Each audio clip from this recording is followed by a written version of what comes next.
today, we are going to be going through the ARMS mobile side of NIBRS entry. We're going to go through case entry, so putting stuff into the case report that will import into NIBRS, so stuff that officers would need to know to put in to the system so that the actual NIBRS review process is a lot easier on that end. And then after we do the case entry, we'll go into the NIBRS entry and actually go through step by step of each NIBRS review segment and go over the fields in that segment and what is required for those fields. Okay, so we'll go ahead and dive in here. So this is the main screen of mobile. If you aren't using the newest version of mobile, which would be any version from 2020. So if you have a version from 2020, then you are good to go. You can go ahead and submit that. NIBRS made a few changes recently with the victim offender relationships, where before it was not allowed for crimes against property or all crimes against property. They made it to where it's only crime against person or robbery, but then they've changed that, and so we changed that in ARMS to where you can add in victim offender relationships for all crimes against persons and all crimes against property. So if you don't have that, you'll want to upgrade or schedule an upgrade with our support team just by emailing support@arms.com to schedule that so that you can put in all the data that they expect. If you're not sure about your version, you can always just email support@arms.com to ask. You can ask, or you can also see it in your own ARMS. Anytime you open up the desktop on the splash screen, it'll have it in the top right-hand corner. And then in some versions of mobile, you can see up in the actual tab what version you're running. So on mine, I've got version 20.2.0.0. Okay. So we'll go ahead and dive in here. This is mobile. And one thing I did want to show you, if you're using mobile, you probably already know you can go into case management and cases and actually search for a case. You can also come over here and go to case to search there. But one thing that I've seen a couple people use, but not everyone, is the search feature up at the top. If you come up here and type in a case number, it'll bring up that case number in there. So you can click on that and it'll bring you, it'll open up that case in a new window. That way it kind of makes it easier for you to just jump into the website, type in whatever case you want to find, and then go to that in case you need to add in a NIBRS review or clean it up or something like that. Okay, so we'll jump over here. I've got a couple examples of cases in here, and I'm going to jump through the case data entry and then jump into the other side of it, which is the NIBRS data entry. So for the case, on the face page, you've got the location information here. This is all based off of the code setup on the other side. If you don't have all of your codes set up correctly, or you don't know if you do, you can always reach out to us. We have stuff on the support side, or on the support site, documents that'll help you to go through and set those up with what NIBRS expects.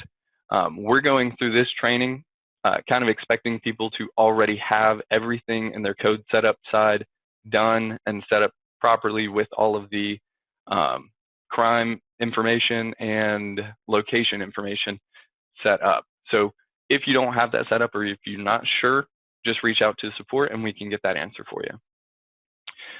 So you'll have your location here, and you can, that'll import in the NIBRS location type. This Parkwood Hall is just set to college/university. So you'll see that whenever we get in there. And then we've got two incidents for this case. We've got a simple assault and a vandalism. And those are going to import into NIBRS as well.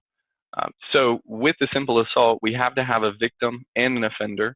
And then with the vandalism, we have to have a damaged property. So we'll go through this, go to names, and you can see right here we've got our Mary Markison marked as a victim or complainant, and she has a name type of student non-residential. Then Marcus Marison has arrested person as the involvement and student resident as the name type. Those are both fields that you can set up on the code side to help with the NIBRS review. NIBRS expects you to put like a residence type for each victim that you put in, or each person that you put in. So this name type, if you set it up, some departments like colleges will set up where they put a student non-residential, student resident, to where the officer will put in that name type, and then it'll import into NIBRS, and you won't have to put a resident type on there. Same thing kind of with involvement. You can map the victim to import to NIBRS as a victim, and then you can import arrested person or suspect to import into NIBRS as the offender. All you have to do on the other side is just check a box saying import as for whatever you want this involvement type to import as. All right. For the arrested person also, if they are arrested, you can add an arrest to them and put a charge for what they're arrested for, and that will import into NIBRS as well. All right. So we'll go over to properties, and this one is going to be just a damaged piece of property. I'll click on that and click to edit it just to show you guys what it looks like. You've got your property category as damaged right here, which will then add in down here the NIBRS type property loss. Then property type up here will map to the UCR/NIBRS description of bicycle. And then for a damaged property, all you have to do is add in the type of loss, the description, and a value. So we've got this one as 200. All right. Other than that, that is all the information that a officer would need to put on a person right here. You can also see that down here at the bottom, the officer can also add more information to the victim that will import in. They can add in the victim type, the type of injury, and connect them to a UCR offense. So they can already have that done before importing into NIBRS. But you'll see how we do that in the NIBRS review. All right, so we'll go down to the NIBRS tab right here, and we'll start our review. So we'll click Start New Review, and we'll wait just a second for this to load. So we've got our administrative segment right here. You've got your incident number, incident date and time. You've got your cleared exceptionally drop down right here. And if you have a reason why this was cleared exceptionally, you've got the exceptional clearance date right next to that. Then you've got cargo theft, which is a very important one that some people run into. You have to, and it's a little bit confusing, for cargo theft, for anything that isn't a crime against property or one of the crimes against property that they require a cargo theft for, you have to put NA, so not applicable. So since this one's a vandalism and a simple assault, it's not applicable to that because there's no theft. If this was a larceny theft, which we'll get into, you would have to put yes or no here, or else whenever you hit save, it would give you an error message right there. So we just get success entity updated. So we'll go to the next tab, and we've got the two different offenses in here. We've got a vandalism and a simple assault. We're going to start with simple assault because it's got more information that's required. So going through here, you'll see that the UCR offense code imported and the location type imported, just like I said, from that Parkwood Hall that was on the face page of the case. Then you've got the bias motivation right here.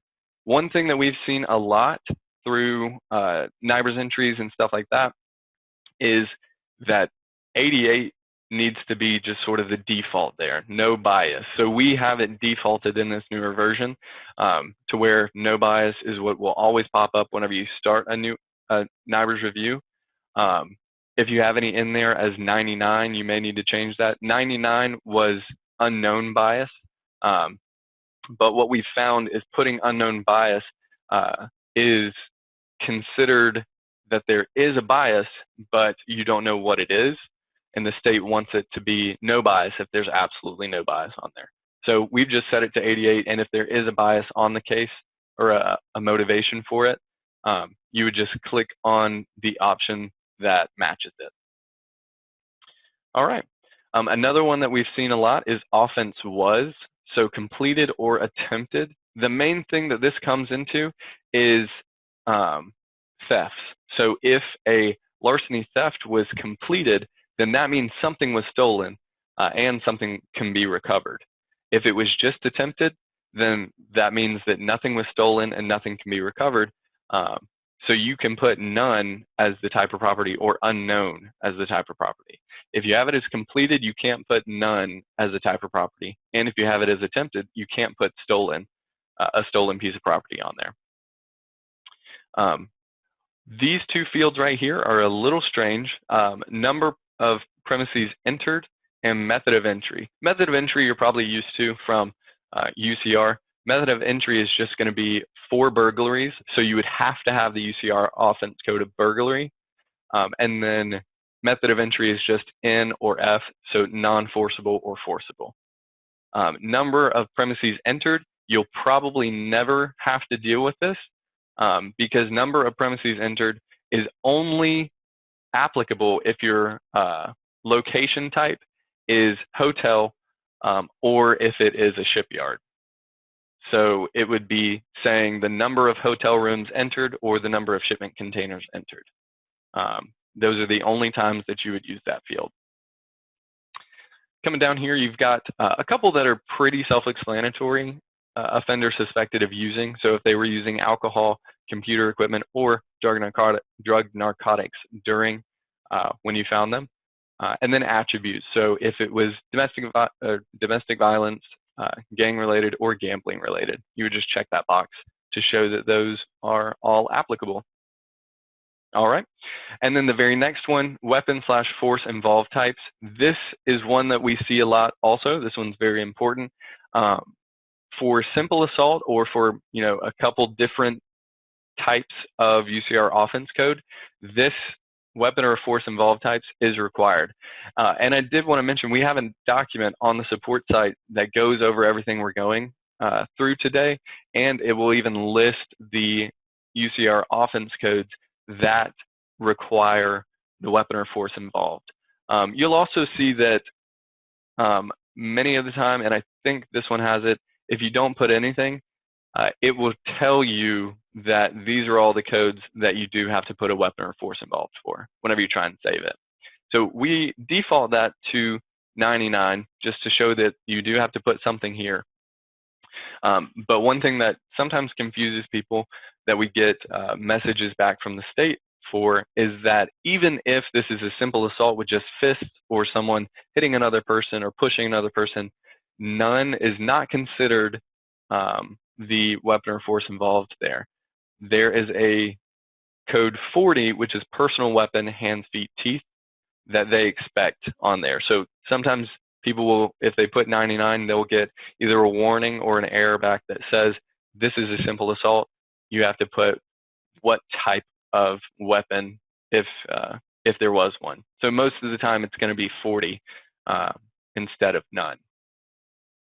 All right, and then scrolling down, the rest of this is just check boxes. Again, type of criminal activity is one of those where you can only check these boxes if you have a certain offense code up here. And one of those is going to be drugs, narcotics, which we're going to be doing one of those cases. So I'll show you how that works. And then gang information over here. If it involved a gang, you would just check that box. But other than that, we'll hit save and close. And if there was an error on that page, it would let us know before it lets us save out of there. We'll click UCR offense code as well for 290, the vandalism.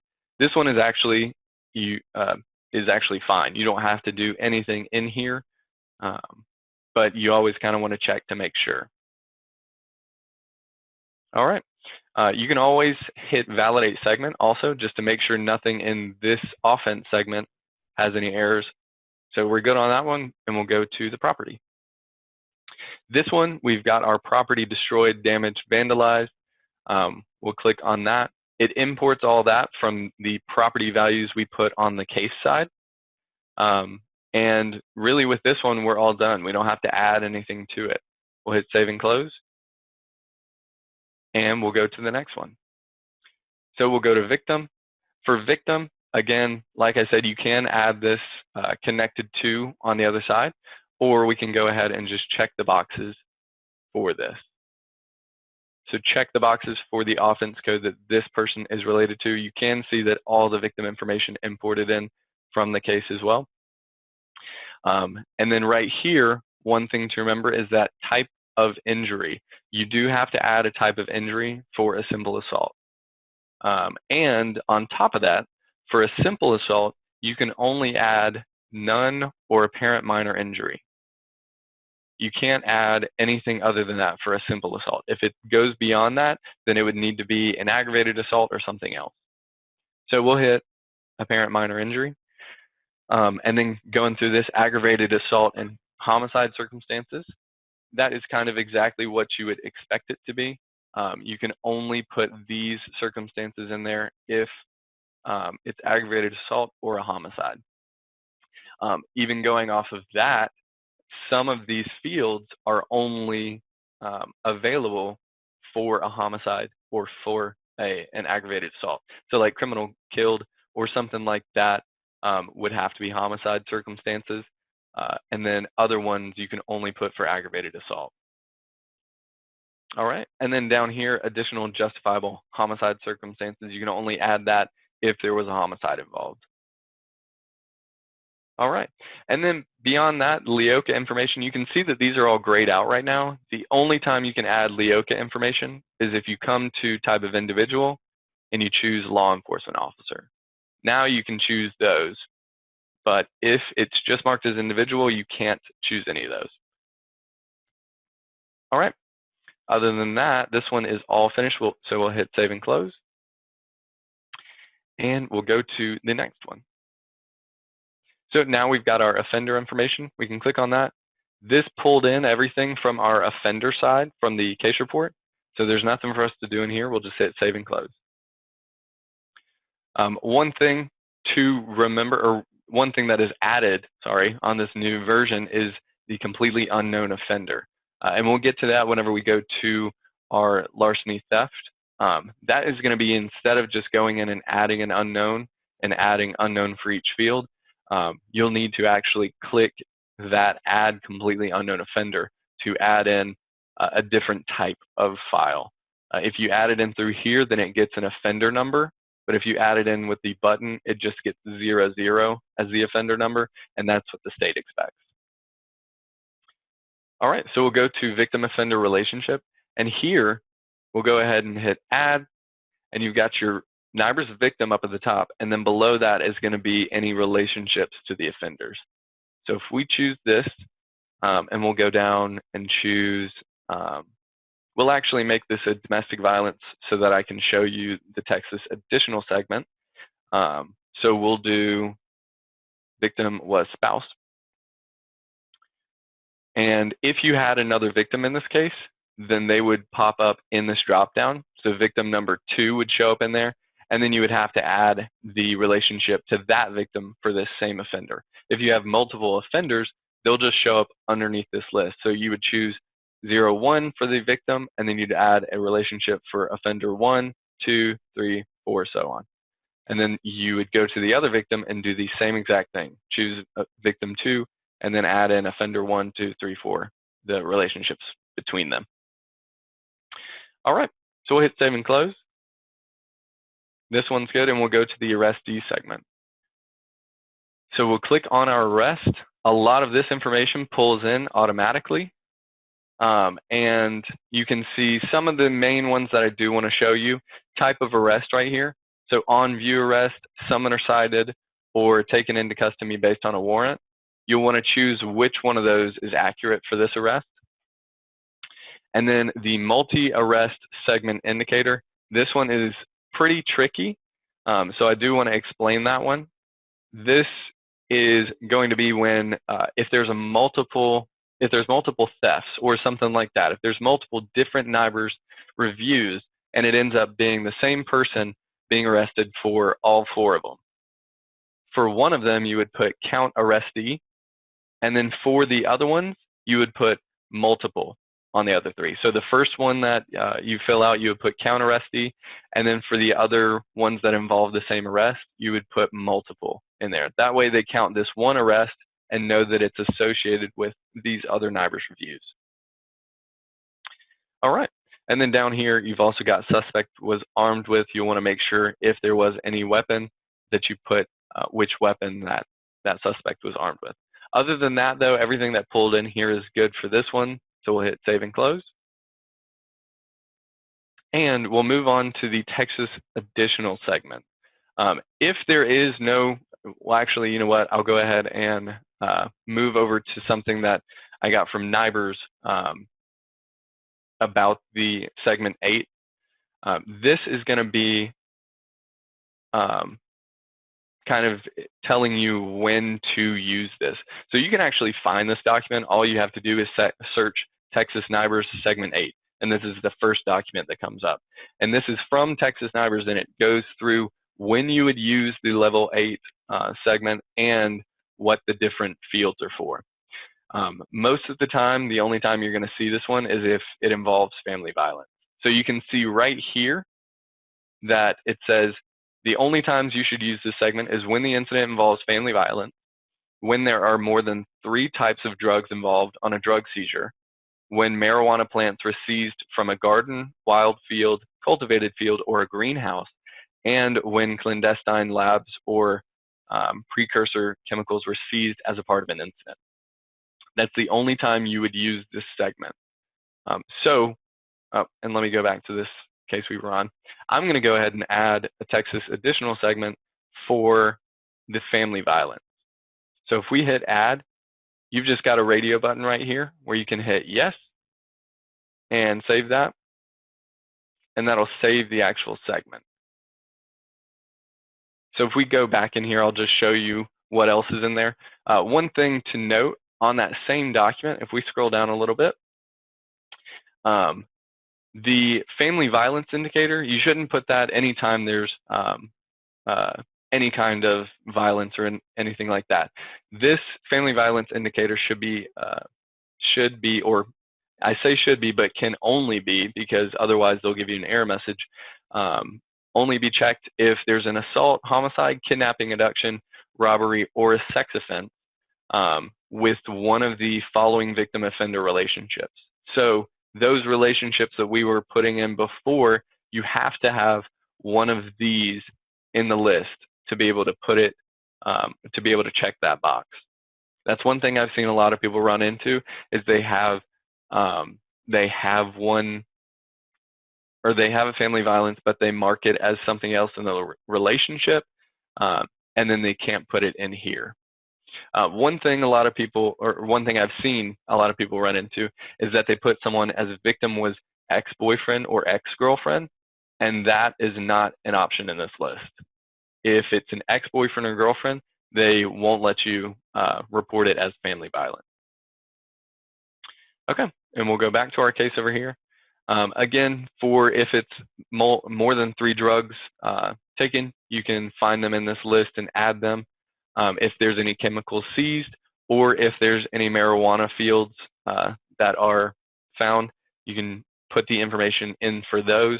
And then also if there's any sexual assault victims or anything like that, you can then add the victims and offenders also. Okay, all right, we'll go ahead and save that and close. And that'll add in our Texas segment. And the last thing that I always suggest doing at the end of any NIBRS data entry is always click the validate all button. At the end of it, it'll go through and it'll validate everything within ARMS. One thing to remember, so we didn't have any validations on that, so now this will validate whenever we run it in the data submission. One thing, again, to remember is that we validate a lot of information in here, but there are still some things that the state might catch or might see that you may get an error message on. If you do, they'll let you know, and you can come in here and just choose to resubmit that one. And we're going to walk through resubmitting them too, just to make sure everybody's prepared. All right, So we're going to jump through these next ones a little bit faster. We've got a larceny, theft, and a drug offense. So going through this one, again, we've got our location on the face page. We've got our larceny, all other, as the incident. We've got a victim here, Mary Markison. She's having a bad day, so she's lost a bicycle as well. Someone stole that from her. And we'll go to properties and see, oh, I'm sorry, she didn't get a bicycle stolen. She got her clothes stolen. And you can see in here, if we click to edit, property category is stolen, and that maps to NIBRS stolen. Same thing with property type, clothes and furs mapped to clothes and furs, and then the value is in there. That's all you need for a stolen property. You'll also notice that we don't have an offender on this, and that's because it's a completely unknown offender, and that's what we'll be adding into the NIBRS review. So we'll click on this and go into the NIBRS review and click Start Review.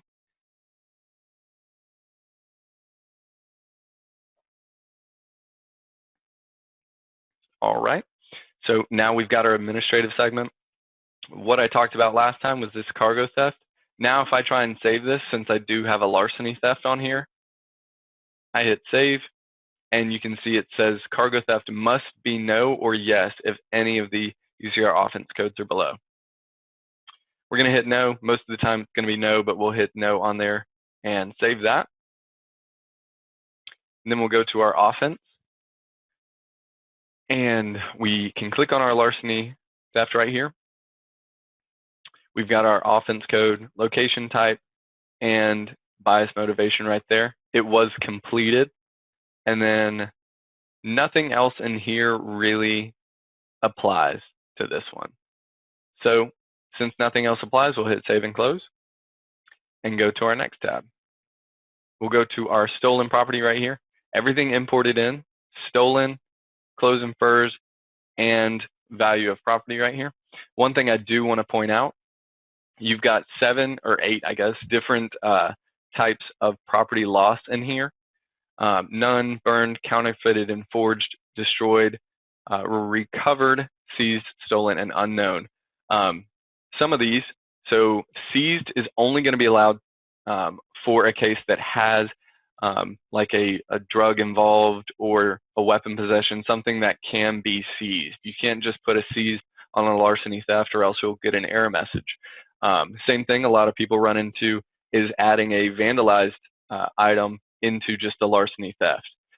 They actually require you to put vandalism as a second offense on here, or else you can't add a destroyed or damaged property. You have to add some kind of, or you have to add vandalism to add any kind of destroyed property. And that's the only one that you can add it to, the only offense code you can add it to. And similar, counterfeited or forged, there's an offense code for counterfeit, and that is the only offense code that you can have right here to be able to add a counterfeited. Now you can have like a larceny theft and counterfeit, so 2 offenses there, but you do have to have the offense of counterfeit to be able to even choose this one as an option.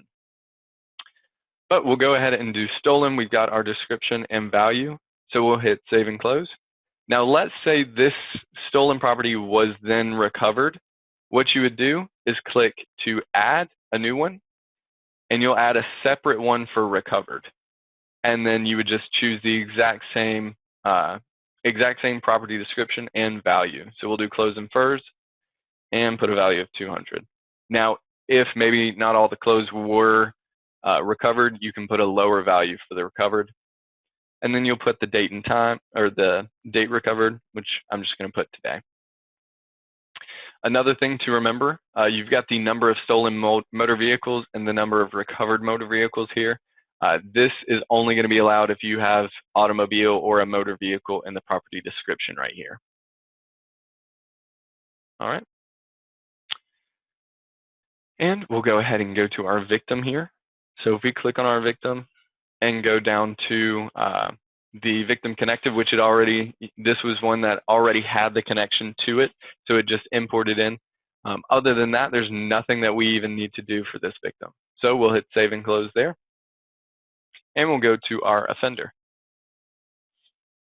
All right, so for our offender, instead of going through and adding an unknown offender, so this is what you guys may have right now, just all unknown and marking them. They don't want there to be a 0-1. This would be for adding a partially known offender. So if you do have any information, you know their sex or their race or anything like that, you would add that and hit save. That would be okay because it's a partially known offender. If you've got unknown for everything, then you would want to get rid of that offender, that just unknown right there, and click to add a completely unknown offender. This would just add it in for you, and we can go look at it. It's going to mark NA as everything instead of U for unknown. So we'll close out of that.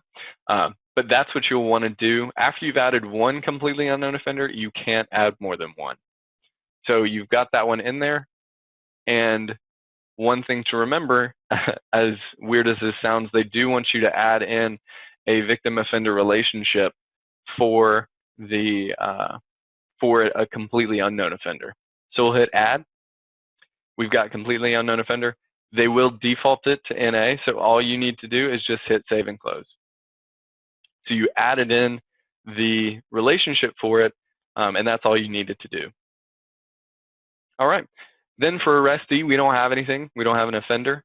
And for Texas additional segment, none of the reasons for that apply to this case. So we are all done. We can hit validate all, and we've got no errors. So we're done with this one. We'll go to the next case, which is going to be a drug offense. So we've got our location. We've got our incidents, which this one is a drug narcotics violation and a drug equipment violation.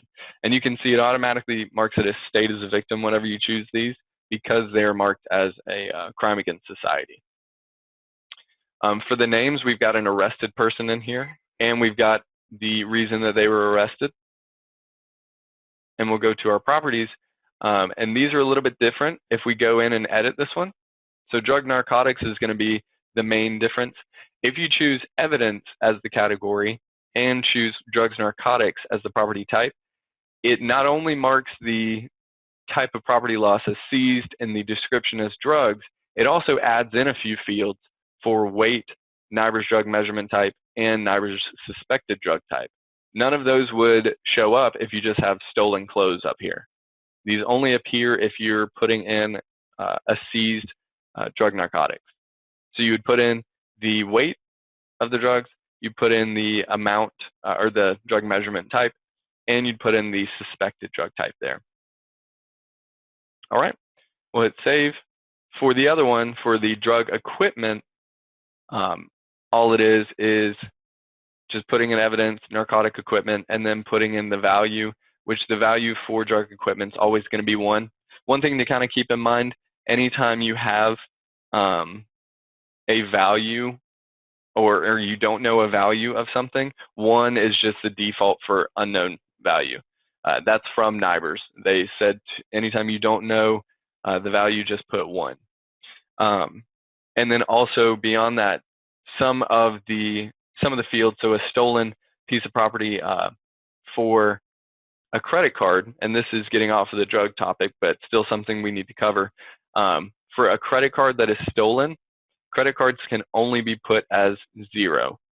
Same thing with identity documents. So if you have anything in your system about a stolen identity or a stolen or like a false ID, a fake ID, and you put that as identity theft, you would have to put $0 for that, the fake ID that you found that was stolen.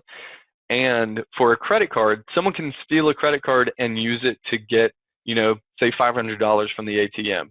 For the credit card, you can't put $500 as the value because that card itself is basically $0. So you would put $0 for the credit card, and then you would put another description as money, and then put the value of money stolen.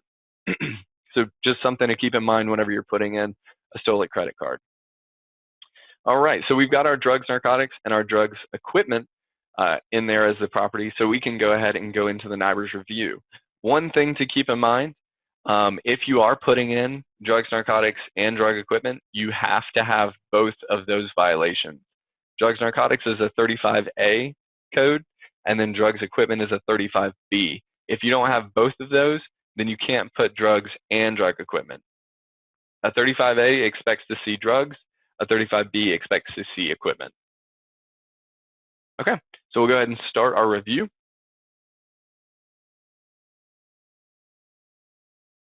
And we've got our admin segment. There's nothing we need to do here. We can go ahead and save. Yep, so there's nothing for that page. And then we've got our offense codes in here. If we go into drug narcotics violations, you can put some of this in here. If we put drugs narcotics, you can check that if the suspect was using or if the offender was using.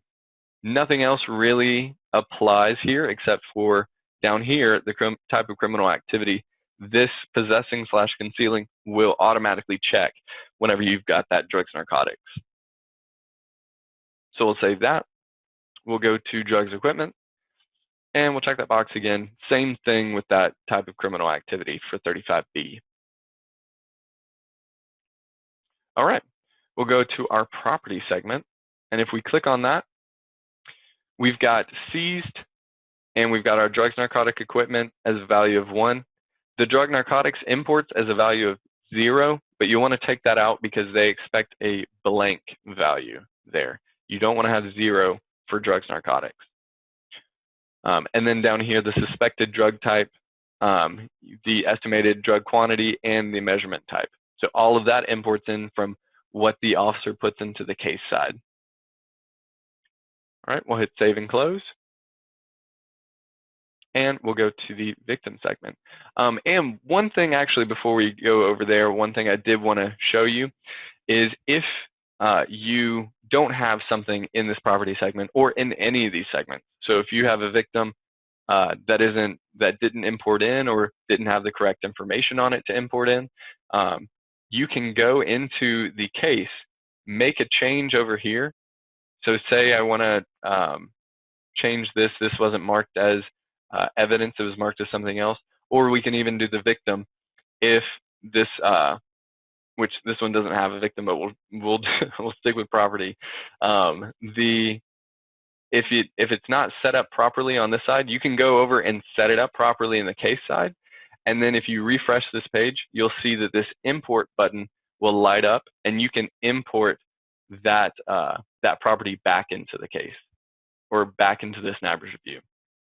So that's something where you don't have to completely exit out of the NIBRS review or delete it and then redo it to be able to get that information in. All right, so for victim, since we don't have a victim, we are going to want to add society as a victim. So any kind of crime in your system marked as crime against society, you can't associate an individual to that. So this drugs narcotics violation, you can't associate that to an individual as a victim. It has to be society. So to do that, you would just click add, choose the victim type of society, and then map the correct codes to it. And these will even show you if it's crime against society, it'll just say yes there. And then nothing else for this page, so we'll hit save and close.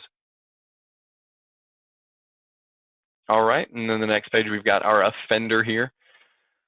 So we click on the offender, nothing to add in there, so we'll hit save and close. And then victim-offender relationship here, you can't add in a victim-offender relationship whenever your victim is society. So you can see right here, you wouldn't even be able to click the add button because we don't allow it. You can't have, an offender can't have a relationship to society. All right, and the last one, we've got our arrestee in here. You would go through and make sure everything is correct in here. Everything looks good to me for this one, and we'll hit save and close.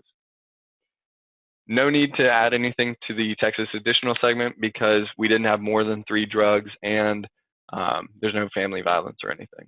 So we'll hit validate all, and we've got no errors on this one. All right, so that was just jumping through some of the basic kinds of cases that we've seen that a lot of you or a lot of our users have been putting into the system. The next part I want to go over is going to be actually exporting that data. So if we come in here, or I'm going to minimize this, and we've got our NIBRS data extract and our NIBRS files folder. So one thing to remember, whenever you upgrade, each upgrade has a different NIBRS data extract. That makes it so that we can ensure that everything is going off the same version. So you will want to make sure to get that NIBRS data extract whenever you do upgrade. So just email support and let us know, and we can get that over to you on the desktop that needs it. If your version doesn't work, all it's going to do is whenever you open it up, it's going to disappear. It won't let you even run the extract without that. Okay, I'm going to put in my server name and port 555. Again, once you put this in, you don't have to put it in ever again. It automatically puts it in the next time. Same thing with your city or county indicator. This is going to be the numbers in your ORI. So your ORI is almost always TX and then a number, and then there's 4 numbers after that, and that's your city or county indicator. So if mine was TX0, 1, 2, 3, 4, and then 0, 0. All right, so to do this extract, all you have to do is put in your date range that you want to pull. I'm just going to do what I've got. Normally what you want to do is a month of data, but this month isn't over, so I'm just going to do from today. And you want to select your file destination. So what we'll do is go into my NIBRS files and put this in April. So this is going to be my month for April. I always go through and just make a year folder and then a month folder for each extract that I make. All right, and so everything looks good on there. We'll go ahead and click Create File. Oh, and actually one thing I do want to show you is what would go wrong. So if I hit Create File right now, I know that those 3 in the system are correct. So I know that they would all export properly. And at the very end of this, it would say Data Export Complete. I do want to jump in and go to one of these to actually make it to where they don't export properly. So I'm going to come in here and remove the victim-offender relationship for the simple assault. So if I do that and hit Validate All, it'll tell me that I need to have that victim-offender relationship, but I'm going to export it anyway and pretend like I forgot. All right, so now I'm going to create file. And you'll see it runs through there, and it may not have caught my error there. Let me change this to 408.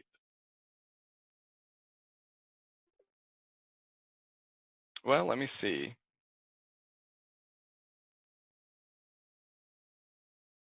Validate all. Well, let me check this NIBRS file. It may not have gotten the right info for that.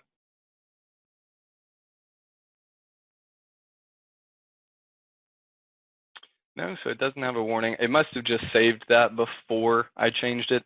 So mainly what would happen is you would extract that, and it would probably happen before you knew to make a change here.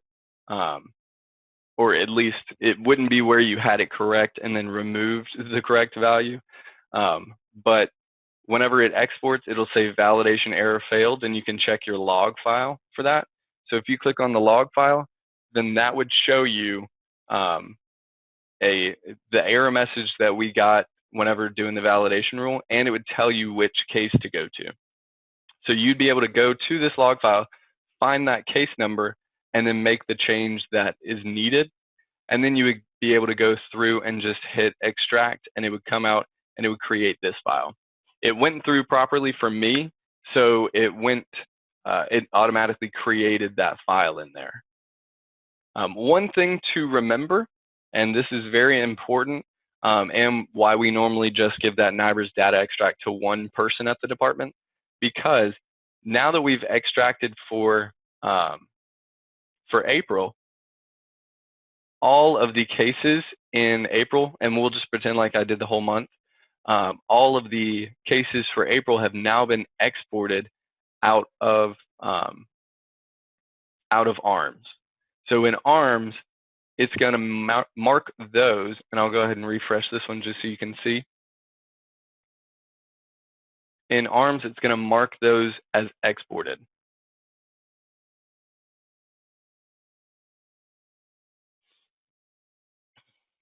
All right. And let's see, because there's something weird going on here. Oh, okay. I'm sorry. I apologize for that. I was exporting April, but I forgot that this one was marked as March for the actual export date. So now, if I go through and change this up, I'm going to go through and delete the one that I've already got for March. And we're going to export March, and you'll see that it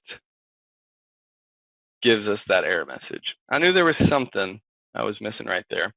But let's change this one to March, and then I'm going to extract this one.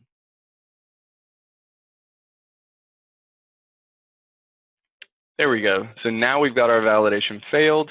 Check log file for details. We'll go to our folder.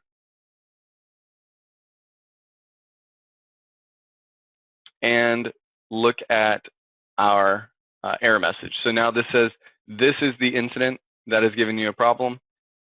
This is the problem that you have. So you need to put in, and it actually adds another one in there. So you've got where you need to put in your victim-offender relationship. And then it also says that you can't put family violence as yes if you don't have the victim relationship, which we had spouse. But since we removed that, it gave us an error for both. So then we would go through and fix that and then export it. So we'll go back into our NIBRS file, or over here, and we'll add in that victim offender relationship. So put in spouse.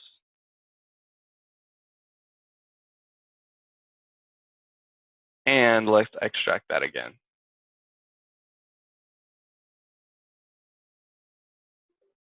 All right, now we got data export complete.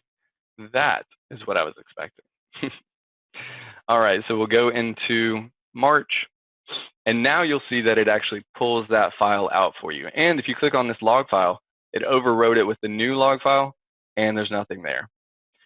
And like I was saying, if you go, if you've already extracted this, if I tried to extract March again, then it would overwrite the file that I've already got in there with a zero file, saying that you had no NIBRS reviews to report for that month because it's already exported them the first time you ran it. And it works that way so that you can run that and then go through and resubmit some if you do get an error message and you don't have to modify all of them.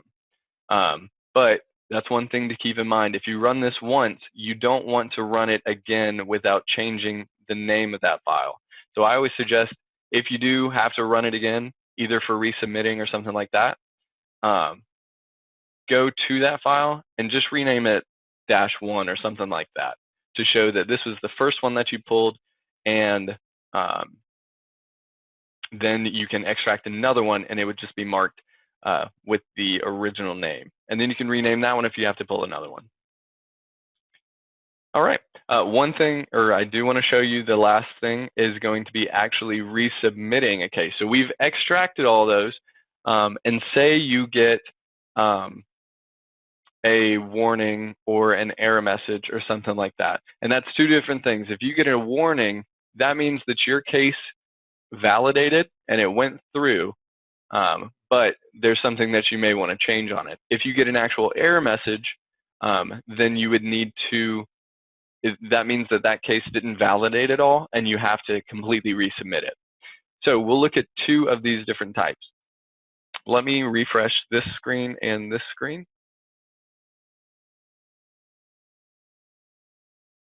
And we'll jump to whichever one finishes first. And I'm just refreshing these so that they show that this case was exported so that I can then go in and resubmit it. So you can see that Now this is marked as exported data. So this was exported on this date. And you've got two things right here, remove or resubmit. For resubmitting, so say this one, you exported out of ARMS, but whenever you submitted it, it got an error message, and they said you have an error message for case 2033. You go in, fix that error message, and then hit resubmit. This would be if the state told you this. So if the state says this is an error message that you got, you would come over, click to perform a resubmit,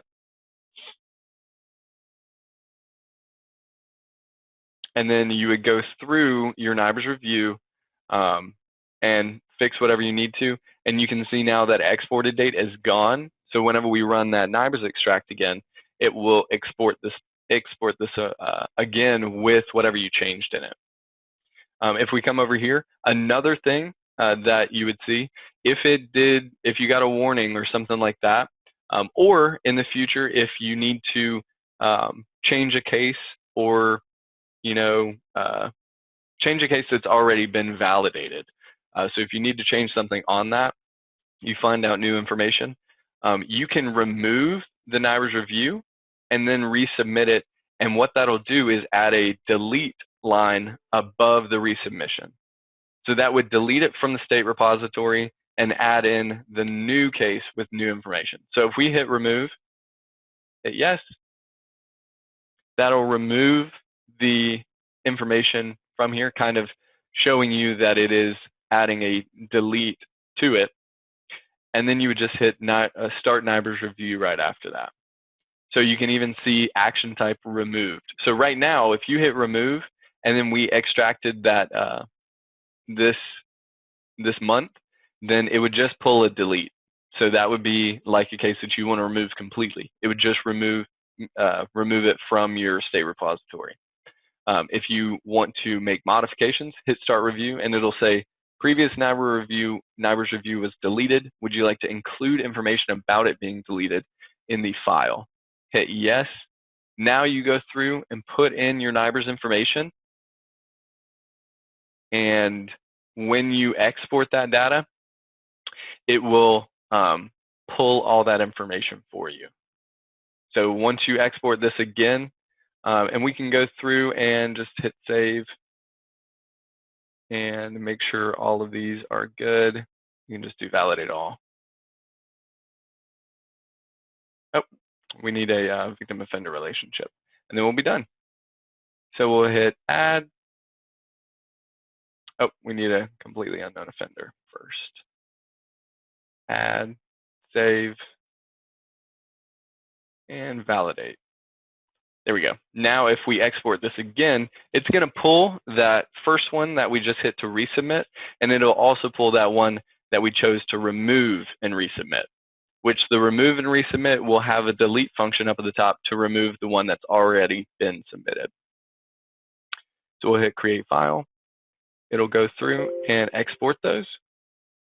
And you'll see now that I changed the name of my file, it created a new one right there with that same name. If I ever have to do another one, I would just rename that one for this month. Okay. All right, so that is all we needed to cover for that data submission. One thing I do want to cover with you guys, just going through the list of things that we have as frequently asked questions, is going to be sexual assault cases with no victim or offender information. This is one that we've seen with a lot of departments. You will have to add in some kind of victim information for a sexual assault. Some departments will have like people who want to be anonymous, and that makes sense, but for NIBRS to actually let you submit that, you have to have some kind of information like sex, age, race for that victim to be submitted. All right, so we covered a lot of information right there, and I'm going to go ahead and open it up for questions. Josh, just letting you know, we are opening it up for questions too, so you can help out if there is anything you want to jump on. So, like I mentioned at the very beginning of the call, if you go to the meeting information and go to participants, you can go to your name and click raise hand. So go ahead and raise your hand if you have any questions. Again, that'll be participants, and then go to your name and then a raise hand option. Okay, we got one from Shavella Hampton. All right, let me unmute you and then you can let us know. All right, hello. Hey, so on the one for the drugs, I see where you put at the top, you put evidence, but then when it came down to the NIBRS portion, it had seized in there. Can you not put seized up at the top with evidence, or when do you use seized? You can put evidence or change the word evidence in your codes as seized. We've just had evidence as a code for so long, and we've seen other departments have it as a code. So we kind of assume that everybody would probably have property as or evidence as the name of that, and you can map that to seized. So in your code setup, you can map whatever property category you have to whatever property category NIBRS expects. So like, let me open up this one. So we've got evidence, damaged, safekeeping, stolen, anything like this. So evidence right here is just going to map to seized because it's marked to map to seized in the setup menu. So there's a checkbox right next to property category in the code list, and you would check that box to map to that seized property loss type. Okay. Yep. All right, any other questions? All right, it looks like Josh Downs has raised his hand. Maybe not. Josh, do you have a question?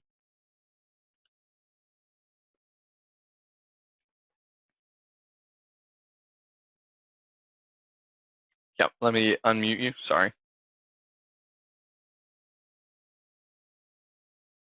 All right, Josh, you there? It's great to join the conversation. Sorry about that. Chief Hampton, being that we host your system for you, we can help you with the relabeling of that. If you would like property category for yours to be seized or seized/evidence, since we host the servers for you in the cloud, we can assist with that if you'd like us to. And here, let me unmute you in case, unmute Chevelle in case you have any questions. Oh, maybe not. Chevelle, it looks like she's muted herself. But yeah, Chief, if you do have any questions or anything, you can always email me, and I can always, or me or Josh, and we can jump in there and take a look at it. Anything that we covered today with the code setup, just let us know.